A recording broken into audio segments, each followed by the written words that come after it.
Ketua Umum Asosiasi Sintawe, Kamdani buka suara soal kebijakan work from home, WFH, sebagai upaya menekan polusi udara di Jakarta. Menurutnya, tidak semua sektor usaha bisa menerapkan WFH terutama para pekerja pabrik. Terkait isu WFH ini, Apindo berpendapat agar kebijakan ini tidak semata bersifat temporer dan reaktif. Hal ini disebabkan oleh polusi udara membutuhkan upaya yang lebih sustainable untuk menyelesaikan permasalahan secara holistik. Pihaknya juga mendorong pemerintah untuk menyusun kajian sumber utama polusi dengan menyertakan dampak ekonomi dan dampak regulasi.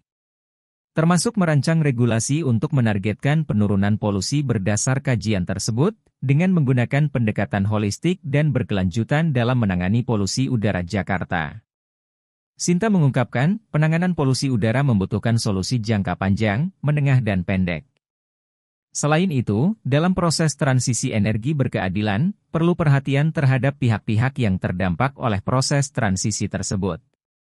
Dia menambahkan isu polusi udara berkorelasi erat dengan upaya pengurangan emisi gas rumah kaca global, maka Just Energy Transition ini membutuhkan dukungan dari dunia internasional.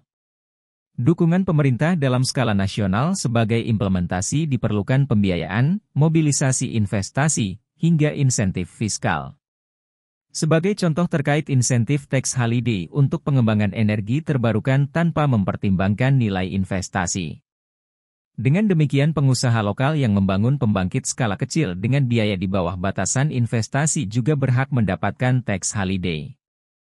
Untuk solusi jangka pendek adalah melalui fokus atas penegakan regulasi pengendalian polusi yang sudah ada. Misalnya kebijakan uji emisi, larangan pembakaran sampah, kebijakan insentif penggunaan kendaraan umum kendaraan listrik. Stimulus bagi pelaku usaha untuk mengurangi emisi via kebijakan insentif untuk mengganti mesin produksi agar menjadi lebih ramah lingkungan, juga kebijakan pasar karbon dan pajak karbon.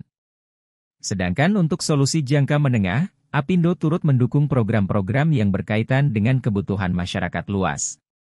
Seperti peningkatan pengadaan moda transportasi yang ramah lingkungan, seperti kendaraan listrik dan mass rapid transport, dan dekarbonisasi rantai pasok.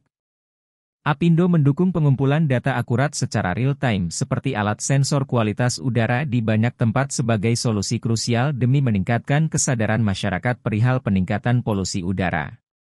Target pemerintah untuk mencapai net zero emission pada 2060 yang mengatur mitigasi risiko dan adaptasi terhadap perubahan iklim perlu dilakukan dengan cara yang wajar dan berkeadilan.